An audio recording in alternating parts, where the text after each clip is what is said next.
This is a story of how one of the most beloved books in fantasy became the greatest unsolved cliffhanger in modern literature.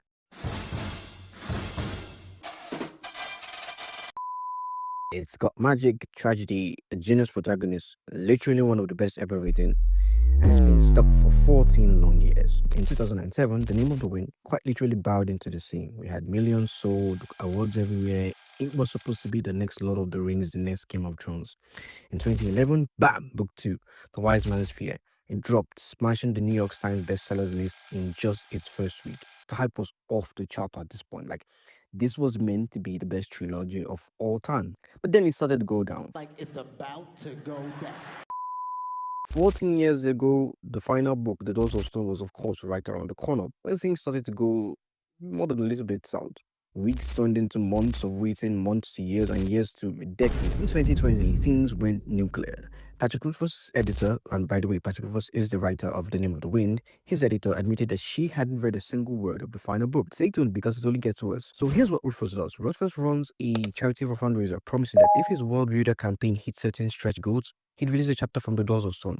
And Fan hits this charity goal for a promised chapter because guess what? He proceeds to edge everyone out by reading the prologue during a live stream and ending with, "The chapter isn't ready."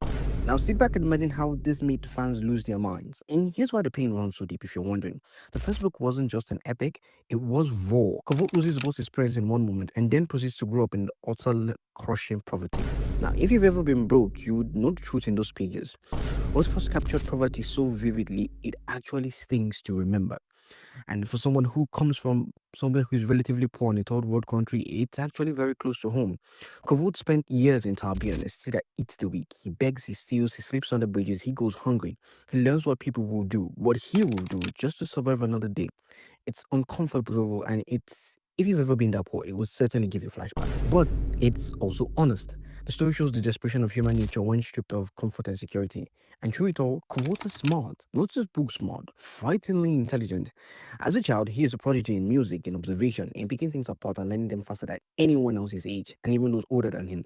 He absorbs everything from how to fix a lute to the theory of sympathetic magic. And the magic system, we get to it now.